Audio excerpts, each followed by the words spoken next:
അപ്പോൾ ഇന്നത്തെ വീഡിയോയിൽ നമ്മൾ നോക്കാൻ പോകുന്നത് the making of nationalism in Europe എന്ന് പറയുന്ന ഈ ചാപ്റ്ററിലെ സെക്കൻഡ് യൂണിറ്റിന്റെ പാർട്ട് 1 ആണ്. ഈ ഒരു യൂണിറ്റിനെ തന്നെ ഞാൻ 2 പാർട്ടായിട്ട് ചെയ്യാനാണ് ഉദ്ദേശിച്ചിട്ടുള്ളത്. ഈ പാർട്ടിൽ ലിബറലിസം വരെ, അടുത്ത പാർട്ടിൽ ബാക്കിയും പിന്നെ കുറച്ച് PYQ ക്വസ്റ്റ്യൻസ് ഒക്കെ കൂടി. ആദ്യം തന്നെ മിഡ് 18th സെഞ്ചുറി യൂറോപ്പിലൊന്നും ആ ഒരു ടൈമിലൊന്നും ഒറ്റ നേഷൻ സ്റ്റേറ്റ്സ് പോലും യൂറോപ്പിൽ ഉണ്ടായിരുന്നില്ല. ഒരു മിഡ് 18th സെഞ്ചുറിയിൽ ഒക്കെ ഓരോ കൺട്രീസും നമ്മളിപ്പോൾ അറിയപ്പെടുന്ന സ്വിറ്റ്സർലാൻഡ്, ഇറ്റലി എന്നൊക്കെ പറയുന്ന നമ്മൾ അറിയപ്പെടുന്ന ഓരോ രാജ്യങ്ങളും അന്നത്തെ ടൈമിലൊക്കെ കിങ്ഡംസ്, ഡച്ചീസ് ആൻഡ് കാൻഡൻസ് ആയിട്ട് ഡിവൈഡഡ് ആയിരുന്നു. ഒറ്റൊന്നും നേഷൻ സ്റ്റേറ്റ്സ് ആയിട്ടുണ്ടായിരുന്നില്ല.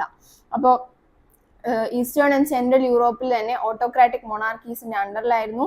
അവിടെ ഒരുപാട് ഡൈവേഴ്സ് ഗ്രൂപ്പ്സ് ആയിരുന്നു. അതിനർത്ഥം അവിടെയൊക്കെ ഫുൾ മോഡേൺ സ്റ്റേറ്റ്സ് ആയിരുന്നു.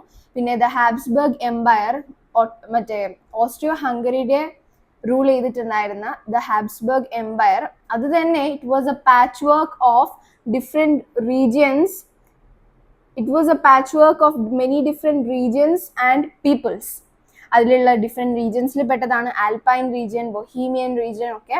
ഓരോ റീജിയൻസിലും ഡിഫറെന്റ് ലാംഗ്വേജസ് ആണ്, ഡിഫറെന്റ് ടൈപ്പ് ഓഫ് പീപ്പിൾ ആണ്, ഡിഫറെന്റ് സബ് ഡിവിഷൻസ് ആണ്, ഒക്കെ എല്ലാം ഡിഫറെന്റ് ആണ്. ഫോർ എക്സാമ്പിൾ ബൊഹീമിയയിൽ അരിസ്റ്റോക്രസി എന്ന് പറയുന്ന ഒരു ക്ലാസ് ഓഫ് പീപ്പിളിനെയാണ് അരിസ്റ്റോക്രസി എന്ന് പറയുന്നത്. അപ്പോൾ അരിസ്റ്റോക്രസി ബൊഹീമിയയിൽ ജർമ്മൻ സ്പീക്കിംഗ് ആയിരുന്നു. പിന്നെ ഗലീഷ്യയിൽ പോളിഷ് സ്പീക്കിംഗ് ആയിരുന്നു. ബൊഹീമിയയിൽ ജർമ്മൻ സ്പീക്കിംഗ്. പിന്നെ ഹംഗറി എന്ന് പറയുമ്പോൾ ഈ ഓസ്ട്രോ ഹംഗേറിയൻ റൂളേഴ്സ് ആണ് ഈ ഹാബ്സ്ബർഗ് എംപയറിൽ ഉള്ളത്. അപ്പോൾ ഈ ഹംഗറിയിൽ ഹാഫ് ഓഫ് പോപ്പുലേഷനും മഗ്യാർ എന്ന് പറയുന്ന ലാംഗ്വേജ് ആണ് സംസാരിക്കുന്നത്. അതർ ഹാഫ് ഒരു വെറൈറ്റി ഓഫ് ഡിലക്ട്സ് സംസാരിക്കുന്നുണ്ട്. പിന്നെ ഈ 3 ഡോമിനന്റ് ഗ്രൂപ്പ്സിന് പുറമെ അവിടെ വേറെയും ആൾക്കാരുണ്ടായിരുന്നു. അതാണ് സബ്ജക്ട് പെസന്റ് പീപ്പിൾ. ഈ പെസൻസ് നമ്മൾ ഏതൊരു സൊസൈറ്റീനെ നോക്കുകയാണെന്നുണ്ടെങ്കിലും അന്നത്തെ കാലത്തൊക്കെ കൂടുതലും മെജോറിറ്റി ഓഫ് പോപ്പുലേഷനും ഈ പെസൻസ് തന്നെ ആയിരിക്കും. പിന്നെ ട്രാൻസിൽവേനിയയില് ബൊഹീമിയൻസും സ്ലോവാക്സും നോർത്തില്, Slovenes in Carniola and Croats to the south and Romans to the east in Transylvania. ഇങ്ങനെ നമ്മൾ നോക്കുമ്പോൾ ഓരോ സ്ഥലങ്ങളും ഡിഫറെൻറ്റ് റീജിയൻസ്, അതിലൊക്കെ തന്നെ different types of people, different languages സംസാരിക്കുന്നു, ഡിഫറെൻറ്റ് കൾച്ചർ, ഡിഫറെൻറ്റ് ട്രഡീഷൻ, ഒക്കെ ഡിഫറൻസ് ആണ്. It is a patchwork of many differences. പിന്നെ ഇത്രയും ഡിഫറൻസസ് ഉണ്ടാകുമ്പോൾ എങ്ങനെയാണ് നാഷണലിസം എമേർജ് ചെയ്യുന്നത്? Such differences did not easily promote a sense of political unity. അത്രയും differences ഉണ്ടാകുമ്പോൾ പൊളിറ്റിക്കൽ യൂണിറ്റി ഉണ്ടാക്കുന്നത് അത്ര സിമ്പിൾ ആയിട്ടുള്ള കാര്യമല്ല.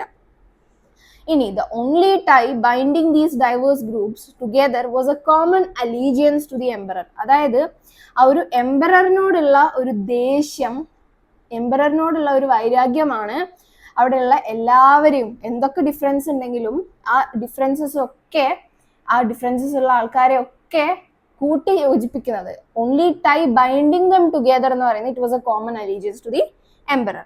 ഇനി എങ്ങനെയാണ് യൂറോപ്പിൽ ഇത്രയും ഡിഫറൻസസിനെ മറികടന്ന് നാഷണലിസം എമേർജ് ചെയ്തത് എന്നാണ് നമ്മൾ ഇനി വരും ടോപ്പിക്സിൽ പഠിക്കാൻ പോകുന്നത്. ഇനി ഈ കാണുന്ന ഈ ഒരു ബോക്സ് കണ്ടോ, ഇത് വളരെ ഇമ്പോർട്ടൻ്റ് ആണ്. ഇത് നമ്മൾ നല്ല ഇമ്പോർട്ടൻ്റ് ആയിട്ട് പഠിക്കേണ്ട ഒരു ബോക്സ് തന്നെയാണ്. ബിക്കോസ് ഈ ഒരു ബോക്സിൽ നിന്നും ടൈം ലൈൻ ബേസ് ചെയ്തിട്ടുള്ള MCQ ക്വസ്റ്റ്യൻസ് ഒക്കെ വരാം. ഇപ്പോൾ 1797 ഇറ്റലിയിൽ നെപ്പോളിയൻ ഇൻവേഡ് ചെയ്യുന്നതും നെപ്പോളിയനിക് വാർസ് ബിഗിൻ ചെയ്യുന്നതും. അപ്പൊ ജസ്റ്റ് ഈ ഒരു ബോക്സ് നിങ്ങൾ ഒന്ന് വായിച്ചു നോക്കുക. അടുത്ത നമ്മൾ പറയാൻ പോകുന്നത് നമ്മൾ നേരത്തെ പറഞ്ഞ ഒരു അരിസ്റ്റോക്രസിയെ കുറിച്ചിട്ടും പിന്നെ new middle ക്ലാസിനെ കുറിച്ചിട്ടുമാണ്.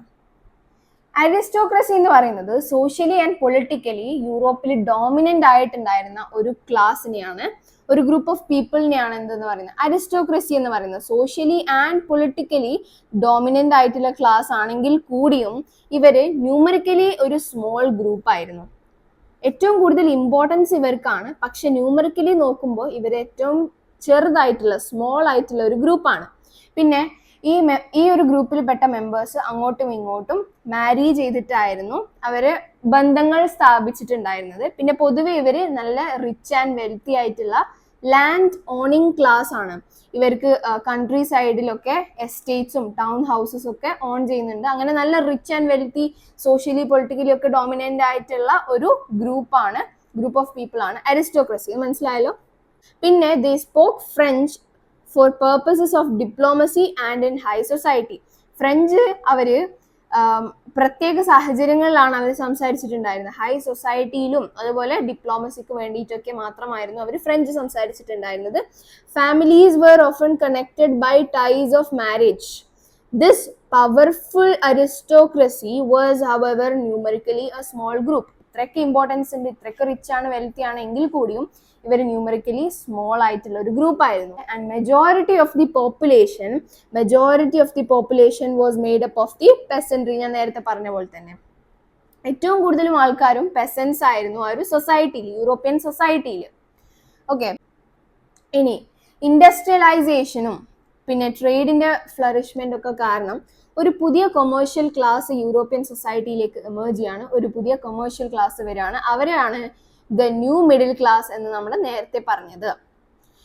Growth of industrial production and trade meant the growth of towns and the emergence of commercial classes whose existence was based on production for the market. Production for the market ആണ് അവർക്ക് main ആയിട്ടുള്ളത്. കാരണം ഒരു business class ആണല്ലോ, business class അല്ലെങ്കിൽ new middle class എന്നൊക്കെ പറയുന്നത്. ഇവർ കൊമേഴ്ഷ്യൽ ക്ലാസ്സസ് ആണ്. ഇൻഡസ്ട്രിയലൈസേഷനിലൂടെയും അതേപോലെ ട്രേഡിന്റെ ഒക്കെ വളർച്ചയിലൂടെയാണ് ഇവർ എമേർജ് ചെയ്തിട്ടുള്ളത്.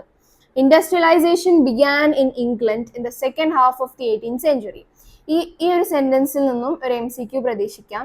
ഇൻഡസ്ട്രിയലൈസേഷൻ എവിടെയാണ് ആദ്യം തുടങ്ങിയത്? ഇംഗ്ലണ്ടിലാണ് second half of the 18th സെഞ്ചുറിയിൽ ഇത് ഇൻഡസ്ട്രിയലൈസേഷൻ തുടങ്ങിയത്. പിന്നീടാണ് അത് ഫ്രാൻസിലും പാർട്സ് ഓഫ് ജർമ്മൻ സ്റ്റേറ്റ്സിലേക്കൊക്കെ എത്തിയത്. 19th സെഞ്ചുറിയിൽ മാത്രമേ അവിടേക്കൊക്കെ എത്തിയിട്ടുള്ളൂ. But second half of the 18th സെഞ്ചുറിയോട് കൂടി തന്നെ ഇൻഡസ്ട്രിയലൈസേഷൻ ഇംഗ്ലണ്ടിൽ ബിഗിൻ ചെയ്തിട്ടുണ്ട്.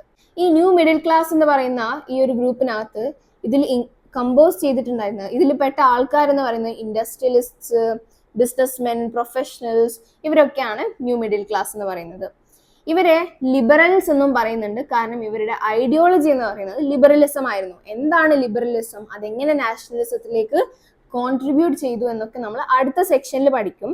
ബട്ട് ഇവരുടെ ഐഡിയാസ് എന്ന് പറയുന്നത് national unity, following the abolition of aristocratic privileges, ഇതൊക്കെയായിരുന്നു ഇവരുടെ ഐഡിയോളജി അല്ലെങ്കിൽ ഡിമാൻഡ് എന്ന് പറയുന്നത്. അപ്പൊ ആ ഒരു ഫ്ലോ മനസ്സിലായല്ലോ. ആദ്യം ഞാൻ പറഞ്ഞു എന്താണ്, ഒരൊറ്റ നേഷൻ സ്റ്റേറ്റ്സ് പോലും ഉണ്ടായിരുന്നില്ല. പിന്നെ അവിടുത്തെ ഒരു സിറ്റുവേഷൻ എന്തായിരുന്നു, ഫുൾ ഡിഫറൻസസ് ആയിരുന്നു. ഒരു നാഷൻ സ്റ്റേറ്റ് എമേർജ് ചെയ്യാനുള്ള ഒരു ടൈപ്പ് ഓഫ് സിറ്റുവേഷൻ ആയിരുന്നില്ല എന്നൊക്കെ പറഞ്ഞു. പിന്നെ ആ ഒരു യൂറോപ്യൻ സൊസൈറ്റിയിലുള്ള ഒരു എത്നിസിറ്റി എന്ന് പറയുന്നത് ന്യൂമറിക്കലി സ്മോൾ ഗ്രൂപ്പ് ആയിട്ടുള്ള അരിസ്റ്റോക്രസി ആയിരുന്നു. സോഷ്യലി ആൻഡ് പൊളിറ്റിക്കലി ഡോമിനന്റ് ആയിട്ടുള്ള ക്ലാസ്, റിച്ച് ആൻഡ് വെൽത്തി ആണ്. പിന്നെ മെജോറിറ്റി ഓഫ് പോപ്പുലേഷൻ പെസൻട്രി ആണെന്നുണ്ടെങ്കിലും ഭയങ്കര ഹാർഡ്ഷിപ്പിലായിരുന്നു താമസിച്ചിട്ടുണ്ടായിരുന്നത്, അവർ ജീവിച്ചിട്ടുണ്ടായിരുന്നത്. പിന്നെ ഞാൻ പറഞ്ഞു ഇൻഡസ്ട്രിയലൈസേഷൻ ആൻഡ് ട്രേഡ് ഫ്ലറിഷ് ചെയ്തപ്പോൾ ഒരു ന്യൂ കൊമേഴ്ഷ്യൽ ക്ലാസ് എമേർജ് ചെയ്തിട്ടുണ്ട്. അതാണ് ന്യൂ മിഡിൽ ക്ലാസ് എന്ന് പറയുന്നത്. ഇവർ ലിബറൽസ് ആയിരുന്നു, ലിബറലിസം ആയിരുന്നു ഇവരുടെ ഐഡിയോളജി. ഇവരുടെ ഡിമാൻഡ് എന്ന് പറയുന്നത് നാഷണൽ യൂണിറ്റി, പിന്നെ അരിസ്റ്റോക്രാറ്റിക് പ്രിവിലേജസ് എൻഡ് ചെയ്യണം എന്നൊക്കെ ആയിരുന്നു. അപ്പോൾ ഈ അരിസ്റ്റോക്രസി അനുഭവിച്ചിട്ടുണ്ടായിരുന്ന പ്രിവിലേജസിനൊക്കെ അതിനെതിരെ എല്ലാവർക്കും യൂണിറ്റി വേണം എന്ന് ഡിമാൻഡ് ചെയ്ത് വരുന്ന ആൾക്കാരായിരുന്നു ആര്? ഈ ന്യൂ മിഡിൽ ക്ലാസ് എന്ന് പറയുന്നത്. ഇനി ഇവരുടെ ഐഡിയോളജി എന്താണെന്ന് നമുക്കൊന്ന് ഡീറ്റെയിൽ ആയിട്ട് നോക്കാം. Ideas of national unity were closely allied to the ideology of liberalism in the European society. മനസ്സിലായല്ലോ. The term liberalism derives from the Latin root liber meaning free. Latin root word ആയിട്ടുള്ള liber എന്നതിൽ നിന്നും, ലിബർ means free, അതിൽ നിന്നുമാണ് liberalism എന്ന term emerge ചെയ്തിട്ടുള്ളത്. അതിൽ നിന്നാണ് ഡിറൈവ് ചെയ്യുന്നത്. ന്യൂ മിഡിൽ ക്ലാസിനെ സംബന്ധിച്ചിടത്തോളം ലിബറലിസം എന്ന് പറയുന്നത് it stood for the freedom of individual and equality of all before the law. അതാണ് ഈ ഒരു ന്യൂ മിഡിൽ ക്ലാസിനെ സംബന്ധിച്ചിടത്തോളം ലിബറലിസം എന്ന് പറയുന്നത്. ലിബറലിസം തന്നെ രണ്ട് രീതിയിലുണ്ട്. ഒന്ന് പൊളിറ്റിക്കൽ, പിന്നെ മറ്റൊന്ന് എക്കണോമിക്. അപ്പോൾ പൊളിറ്റിക്കൽ ലിബറലിസം എന്താണ്, എക്കണോമിക് ലിബറലിസം എന്താണെന്നും കൂടെ നമുക്ക് നോക്കാം. Politically, it emphasized the concept of government by consent. Government by consent എന്ന് പറയുന്ന ഒരു കോൺസെപ്റ്റ് ആണ് പൊളിറ്റിക്കൽ ലിബറലിസം കൊണ്ട് ഉദ്ദേശിക്കുന്നത്. പിന്നെ ഫ്രഞ്ച് റെവല്യൂഷൻ മുതൽക്കേ ലിബറലിസം കൊണ്ട് ഉദ്ദേശിക്കുന്നത്, അന്ന് മുതൽക്കേ ലിബറലിസം കൊണ്ട് ഉദ്ദേശിക്കുന്നത് end of autocracy and clerical privileges, പിന്നെ constitution and representative government through parliament. But 19th century liberals also stressed the inviolability of private property. അപ്പോൾ ഈ ലിബറലിസം എന്നുള്ള ഐഡിയോളജിനെ ഒന്നും കൂടെ ഡീപ്പായിട്ട് മനസ്സിലാക്കാൻ വേണ്ടിയിട്ടാണ് കേട്ടോ ഈ പറയുന്നത്. ഇതില് equality before the law did not necessarily stand for universal suffrage. അതായത് സഫ്രേജ് എന്ന് പറയുന്നത് ദ റൈറ്റ് ടു വോട്ട് ആണ് സഫ്രേജ്. യൂണിവേഴ്സൽ സഫ്രേജ് എന്ന് പറയുന്നത് എല്ലാവർക്കും ഒരുപോലെ വോട്ട് ചെയ്യാനുള്ള റൈറ്റിനെയാണ് യൂണിവേഴ്സൽ സഫ്രേജ് എന്ന് പറയാം. അപ്പോൾ ഇക്വാലിറ്റി ബിഫോർ ലോ എന്ന് പൊളിറ്റിക്കൽ ലിബറലിസത്തിൽ പറഞ്ഞല്ലോ, അത് എല്ലാവർക്കും ഒരുപോലെയുള്ള കാര്യമല്ല ഇവിടെ ഉദ്ദേശിക്കുന്നത്. ഇക്വാലിറ്റി ബിഫോർ ലോ എന്നൊക്കെ ഇവർ പറയുന്നുണ്ടെങ്കിലും എല്ലാവർക്കും ഒരുപോലെ അല്ല. അതിൻ്റെ എക്സാമ്പിൾ ആണ് ഈ ഫ്രാൻസിൽ ഫ്രഞ്ച് റെവല്യൂഷൻ്റെ ടൈമിൽ നാഷണൽ അസംബ്ലി ഗവൺമെന്റ് ഫോം ചെയ്തപ്പോൾ ഞാൻ മുന്നേ ഒരു വീഡിയോയിൽ പറഞ്ഞതാണ്, ഫ്രഞ്ച് റെവല്യൂഷനിൽ എന്താണ് നാഷണൽ അസംബ്ലി ആക്റ്റീവ് സിറ്റിസൺസ് എന്നും പാസീവ് സിറ്റിസൺസ് എന്നും ഒക്കെ പറഞ്ഞിട്ട് സൊസൈറ്റീനെ ഡിവൈഡ് ചെയ്തു. എന്നിട്ട് വോട്ടിംഗ് റൈറ്റ്സ് ഈ ആക്റ്റീവ് സിറ്റിസൺസിന് മാത്രം അനുവദനീയമായ രീതിയിൽ മറ്റുള്ളവർക്ക് ഡിനൈ ചെയ്തിട്ട് ഇവർക്ക് മാത്രം ലിമിറ്റഡ് ആക്കി വെച്ചു. ഓക്കെ, സംഭവം അവരുടെ ഐഡിയോളജി യൂണിവേഴ്സൽ സഫ്രേജ് ഒക്കെ ആയിരുന്നെങ്കിലും നോൺ പ്രോപ്പർട്ടി സെക്ഷൻസ് ഓഫ് മെന്നും വുമനും ഒക്കെ അവിടെ പാസീവ് സിറ്റിസൺസ് ആയിട്ട് റെഡ്യൂസ്ഡ് ആയിരുന്നു, അവർക്ക് വോട്ടിംഗ് റൈറ്റ്സ് ഡിനൈഡ് ആയിരുന്നു. അപ്പോൾ ഇവിടെയും ഇക്വാലിറ്റി ബിഫോർ ലോ എന്ന് പറയുന്നുണ്ടെങ്കിൽ കൂടിയും അത് യൂണിവേഴ്സൽ സഫ്രേജ് അല്ല ഉദ്ദേശിക്കുന്നത്. അപ്പോൾ ഈ ഒരു പാരഗ്രാഫിൽ മെയിൻലി നിങ്ങൾ ഈ ഒരു ഒറ്റ സ്റ്റേറ്റ്മെന്റ് ആണ് മനസ്സിലാക്കേണ്ടത്. ഈ ഒരു സ്റ്റേറ്റ്മെന്റ് ബേസ്ഡ് ക്വസ്റ്റ്യൻ ഞാൻ പല സ്ഥലങ്ങളിലും കണ്ടിട്ടുണ്ട്. അപ്പോൾ എന്താണ് ഈ ഒരു സ്റ്റേറ്റ്മെന്റ് ഇതുകൊണ്ട് ഉദ്ദേശിക്കുന്നത് എന്ന് മനസ്സിലാക്കുക. ചിലപ്പോൾ ജസ്റ്റിഫൈ ചെയ്യാനൊക്കെ ചോദിക്കും. Men without property and all women were excluded from political rights. Only for a brief period under the Jacobins did all adult males enjoy suffrage. However, the Napoleonic Code went back to limited suffrage and reduced women to the status of a minor, subject to the authority of fathers and husbands.